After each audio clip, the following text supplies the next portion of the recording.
Ngayon, be, ikaw ang tatanungin ko. Anong pakiramdam mo? Masakit ba siya? Nangangalay ka? Ano? Kapag sobrang tagal lang po nakaupo. Nangangalay yung balakang mo, yung likod mo. Oo, ganun talaga to. Yung ganitong scoliosis, sir. Yung ganitong scoliosis, ilang taon ka na ngayon? 18. Tapos na siyang lumaki. Kala ko mukhang bata pa, 18 na pala to. Kala ko nene pa, kala ko mga 13 eh. Tapos na pala siya. Yan na yan. Fix na yan. Maaring ano na lang yan. Kunyari, scoliosis kasi talaga eh. S na S. Ngayon, nakalagay dyan, meron pang 100 mm eh. Degrees.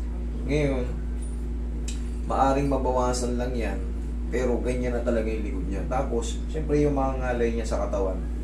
Yan, ang paramdam niya para siyang nililipad sa gaang ng likod niya. Ganun ang mararamdaman niya. Pero yan, wala na. Wala tayong hahabulin dyan. Kumbaga, tatanggalin lang natin yung back pain niya. Kasi nangangalay na yan. Kasi sa tagal ng panahon, naiipit na kasi itong mga ganito. Siyempre, ligo-ligo yung ano mo. Magmula rito sa kanya, pag ganun. May stress lahat siya mga yan. Yan. Pero yan, kaya natin paruhin yun kasi magdi-decompress yan pag tinatulog-tulog. Hindi na makababalik sa Kahit sino pong ano, mag-ano rin po kayo, magtanong din po kayo sa ano. Pero hindi naman siya mukhang ano eh. Oh, lubog lang yung dito niya pero hindi siya ano. Hindi katulad nung iba na may scoliosis. Talagang yung ganito oh. Oo, di ba nakakita ka ng gano'n, tapos medyo gano'n. Siya hindi naman siya nata eh. Ano siya, yung pagkatagilid niya, hindi naapektuhan yung pinaka-ribs niya. Yun ang maganda sa scoliosis niya. Kasi yung iba, talagang nakabukol yung ribs dito. May bukol siya pero hindi siya yung ano, hindi talaga totally okay lang naman yan. Kumbaga, sa adjustment na to, mababawa, kunyari, sabihin natin 10 degrees, pero malabong 10 degrees siya kasi S na S eh. Sabihin natin 10 degrees na lang, mababawasan lang po yan ng mga 2, 3, gano'n lang po yan. Pero, kailangan kasi yan, pero tapos na yung paglaki niya, no need na yung brace eh. Tapos na yung paglaki niya. Kumbaga, yayakapin mo na yan, be. Kumbaga, yan na yun.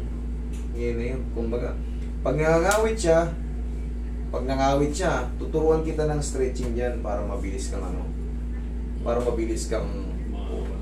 kaya bearable mo yan. Kumbaga, kayang-kaya mong dalhin sa sarili mo yan.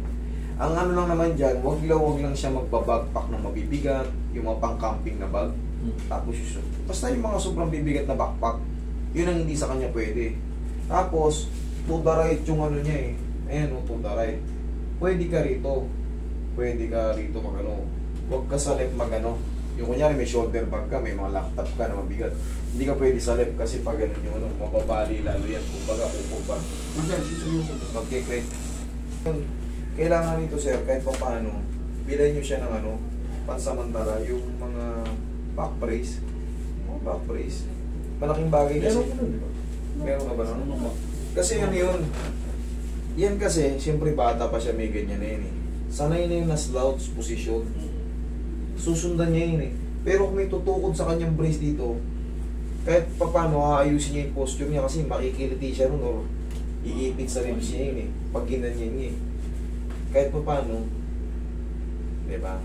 Makikita mo yan, mapapansin mo yan, palagi nakahayukot. Ganun siya. Kasi sanay na tayo, yung spine niya, ganun lang. Pero ito, ano na pala ito eh. Tapos na, hindi na pala na. Pag naayos siya, matagal na ulit yan bago sumakit. Kasi, ano na yan eh, established na yung buto niya. Hindi katulad nung, kunyari, ano ka pa lang, alanganin, 16, 17, may isang taon ka pa na paglaki ng mga vertebrae mo, mag-aabang pa kayo ng mga back pain niya. Pero, tayo ka na yun.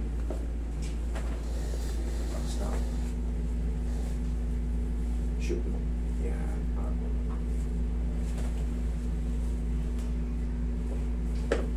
Okay, higa kang patihaya. Sige, tihaya. Tanggalin ko ito. Susukatin natin yung paa niya. Papantayin natin. Sige, straight ka lang, we.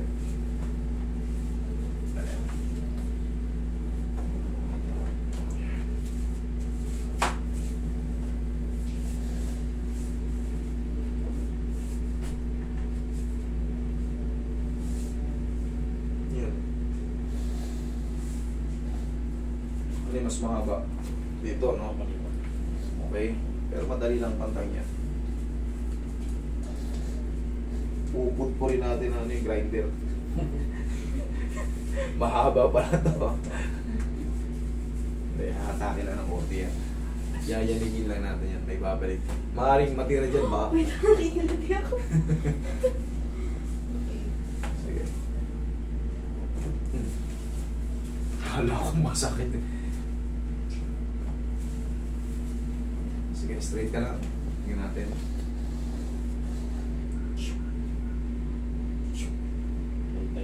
Pantay na. Ayan, tignan mo yung dito. Kanina hindi, di ba, sir? Madali lang naman yung kaya. Tagilid. Tagilid ka. Okay. Ayan. Pagulat ako sa kala ko masakit. Sige, ayos mo na mo. Ganyan. Yan. Yan. Relax na. Kabilang side. Baka kasi napatunog ko na kanina kaya walang tumutunog. I-stretch mo na. Opo, napapatunog ko po mag-isa yung likod ko. Oh, very good ka ba na eh. Ganyan. Very good ka ba.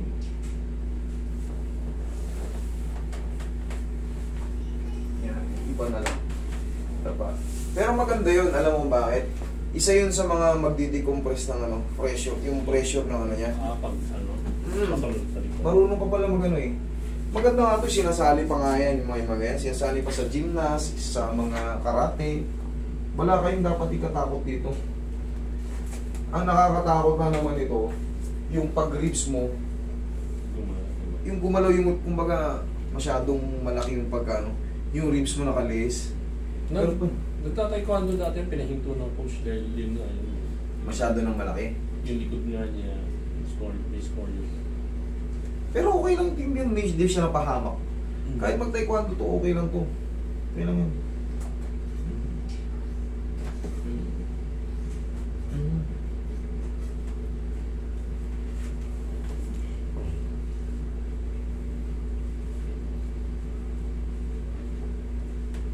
Maganda talaga yung mga full stretch. Mamaya ituturo ko lang sa kanya yung mga stretching niya para hindi na siya abutin ng mga talagang ngalay. Mabilis niyang, kahit siya lang mag-isa, kaya niyang i-overcome yung mga darating na mga back pain, ngalay sa balakang, sa likod.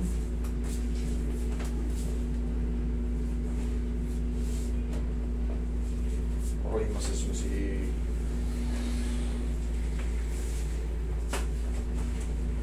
Kal. Kahit magbuhat tayo ng mabigat. Tihaya ka ba eh?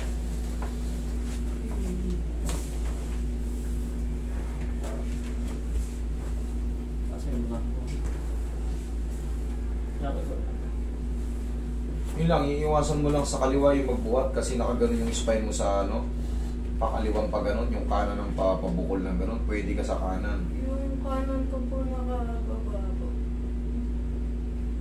Ini-straight ko lang po. Ito po yung nakababa, nakaganon po. Ayan. Pero ito yung buto mo yung, ayan, makakapaan mo dito eh. Dito kasi pa ganon siya oh, tapos ito pa ganon. Dito, mamaya titignan natin ha. Mamaya. Based doon kasi sa buto niya sa x-ray, dito ang advisable ibuhat. Nasasaktan ka ba pag nagbuhat ka ito? Hindi naman, sakto lang. Nangangalay lang po. Nangangalay lang? Okay, sige. Ngayon kasi, ay, kumbaga ngayon pa lang na-adjust eh. Ngalay pa talaga yung katawan niya noon, nung hindi pa na-adjust. Pero tignan mo, mamaya, papaliwanag ko pa sa inyo. Okay, relax na. Inhale. Exhale. Makakapa naman kasi, kahit hindi mo tignan sa ano, diyan ka na, huwag ka muna tayo. Makakapa naman kasi yung spine eh. Ganito makakapa ko kasi siyempre marunong naman tayo. Mula rito, yan, ganyan. Makakapa mo yan kung saan ang lamang. Siyempre kung ito, pag ganun, dito palundo yan. Pag dito mo binuhat, siyempre, dito naman na magkakaroon ng pressure. Magkakaroon ng pressure. Ganun kasi yung samayan mo. Ngayon kasi, kaya sabi mo, ngalay ka noon dyan pag nagbubuhat ka. Wala pang ano eh. Talagang lahat pa yan ngalay sa totoo lang. Pati dito mo ngalay kasi wala pang adjustment. Pero pag na-adjust na yan, based dun sa likod mo kasi, dito yun sa kanan yung ano, sa kanan yung pag ganun. Bali sa kaliwa yung dulo ng pag ganun. Mas lamang sa kaliwa yung pabengkong. So pag sinundan mo yung pabengkong, siyempre mangangawit yung ibang part ng spine mo.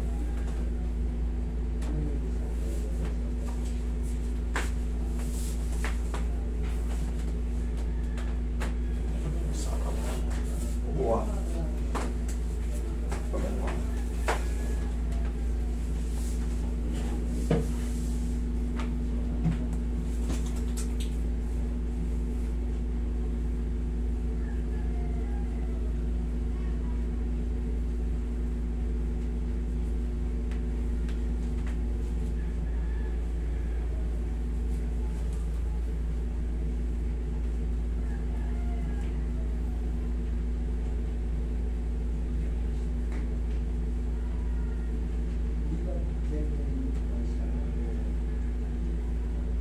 Tignan mo sir kung ano yung, tignan mo kung ano yung mababa.